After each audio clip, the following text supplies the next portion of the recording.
27, 1962, a Soviet surface-to-air missile struck an American U-2 reconnaissance aircraft over eastern Cuba. The pilot, Major Rudolph Anderson, was killed. He became the first and only combat casualty of the Cuban Missile Crisis. Hours later, another U-2, on a routine air sampling mission near the North Pole, strayed off course and entered Soviet airspace over the Chukotka Peninsula. Soviet MiG fighters scrambled to intercept. American F-102s launched from Alaska, armed with nuclear-tipped air-to-air missiles. In Washington, the Joint Chiefs pressed for airstrikes on Cuba within 36 hours, followed by full invasion. At Strategic Air Command, dozens of B-52 bombers circled on continuous airborne alert. 182 intercontinental ballistic missiles sat fueled in their silos. DEFCON 2, one level below maximum readiness. That same day, beneath the surface of the Atlantic, a Soviet submarine captain reached a decision. He would arm a nuclear torpedo and fire it at the American warships above him. No one on the American side knew the weapon existed. The captain needed the agreement of two other officers aboard. 2 said yes. 1 said no. To understand how the world arrived at this point, you have to go back, not to the missiles in Cuba, but to the ones already in place, long before. In 1961, the United States completed the deployment of Jupiter intermediate-range ballistic missiles to Turkey and Italy. These weapons could reach Moscow in approximately 16 minutes. Washington called it deterrence. From the Soviet perspective, it was preparation for a first strike, positioned directly on their border. The imbalance was staggering. By 1962, the United States held a roughly 17-to-1 advantage in strategic nuclear delivery systems. The so-called missile gap that Kennedy had campaigned on did exist, but it favored America, not the Soviet Union. Moscow knew this. And Moscow knew that Washington knew it too. Then came the Bay of Pigs. In April 1961, a CIA-backed invasion force landed in Cuba and was destroyed within 72 hours. The operation failed, but it confirmed something critical for both Havana and Moscow. The United States was willing to use force to remove the Castro government. A second attempt, properly supported, was considered inevitable. For Khrushchev, Cuba solved two problems at once. Defend the island and you check American ambitions in the Caribbean. Place medium-range ballistic missiles 90 miles from Florida, and overnight you close the strategic gap.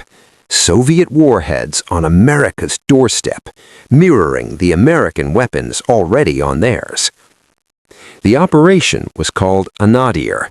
Through the summer and fall of 1962, approximately 42,000 Soviet troops, along with medium-range and intermediate-range ballistic missiles, were shipped to Cuba under complete secrecy. But here's the detail that would matter most, the one no one on the American side would learn about for decades. Among the forces deployed were 4 Foxtrot-class diesel-electric submarines of the 69th Torpedo Submarine Brigade. Each carried a standard load of 22 conventional torpedoes and 1 additional weapon, a T-5 nuclear torpedo, fitted with a warhead yielding approximately 5 to 15 kilotons, comparable in destructive power to the bomb dropped on Hiroshima. Packed into a single torpedo tube aboard a submarine heading directly toward the American naval quarantine line.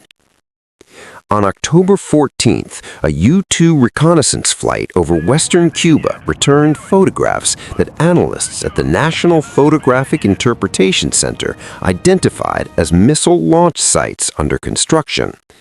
The images reached President Kennedy on October 16th. He convened a group of senior advisors, later known as the Joint Chiefs of the Security Council, or ExComm. The options were grim. A diplomatic protest would give the Soviets time to make the missiles operational. Airstrikes risked killing Soviet military personnel and triggering immediate escalation. A full-scale invasion could start a broader war. And there was something XCOM didn't know, something the United States wouldn't learn about for decades. Soviet forces in Cuba already possessed tactical nuclear weapons, and local commanders had been given, or believed they had been given, authority to use them if Americans landed on the island. A full amphibious invasion of Cuba could have been met with nuclear fire on the beaches before a single authorization left Moscow. Kennedy chose a middle path, a naval quarantine. Not a blockade, that would constitute an act of war under international law, but a selective interdiction of offensive military cargo bound for Cuba. It was a calculated move, aggressive enough to signal resolve, restrained enough to leave room for negotiation. But the quarantine created a new problem, one that would bring the world closer to nuclear war than anything happening on the island itself.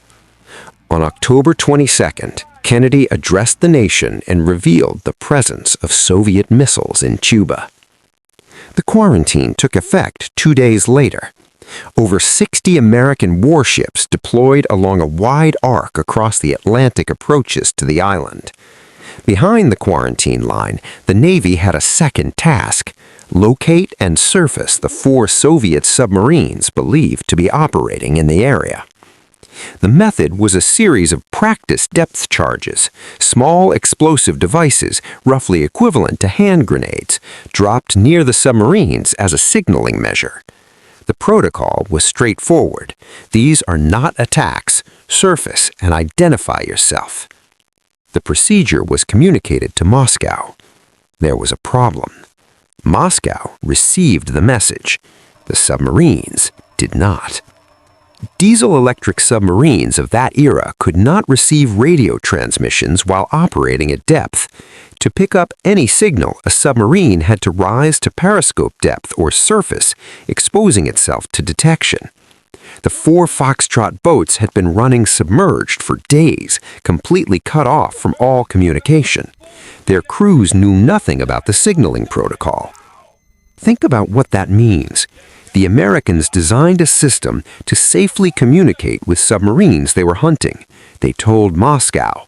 Moscow couldn't relay the message to the submarines because the submarines were underwater. And so, when explosions began detonating around their hulls, the crews aboard those boats had no framework, none at all, to interpret them as anything other than a genuine attack. The message was sent. It was never received. And the gap between those 2 facts is where the entire crisis nearly collapsed. October 27th, Black Saturday, the most dangerous day of the Cold War. Everything that could go wrong went wrong simultaneously. The shoot-down of Anderson's U-2 over Cuba had not been authorized by Moscow. A local Soviet air defense commander made the call, understanding rules of engagement. When Khrushchev learned of it, he understood immediately that operational control was slipping from the political leadership into the hands of field officers making split-second decisions. The second U-2 straying into Soviet airspace over the Chukotka Peninsula was an accident, a navigational error, likely caused by aurora borealis interference with the pilot's instruments. But Moscow couldn't verify that in real time.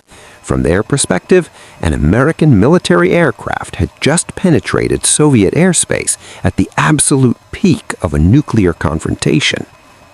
Each side was reading the other's accidents as deliberate provocations. Mistakes were being interpreted as intentions, and the decision-makers in both capitals were operating on partial, delayed, and often completely incorrect information. And beneath all of this, beneath the diplomatic cables, the emergency meetings, the ocean itself, submarine B-59 was dying. Submarine B-59 had been submerged for nearly 4 days. The Foxtrot class was never designed for operations in tropical waters. Internal temperatures had climbed above 50 degrees Celsius, over 120 degrees Fahrenheit. Carbon dioxide levels were rising steadily. The air regeneration system was struggling. Crew members were losing consciousness at their stations. Men were collapsing. The batteries were nearing depletion. To recharge them, Captain Valentin Savitsky would need to surface or run the diesel engines at snorkel depth. Either option would immediately reveal the submarine's position to the Americans hunting them above him. He had no contact with Moscow. He had received no communications in days. He did not know about the signaling protocol. He did not know whether the depth charges were warnings or weapons. He did not know whether war had already begun on the surface.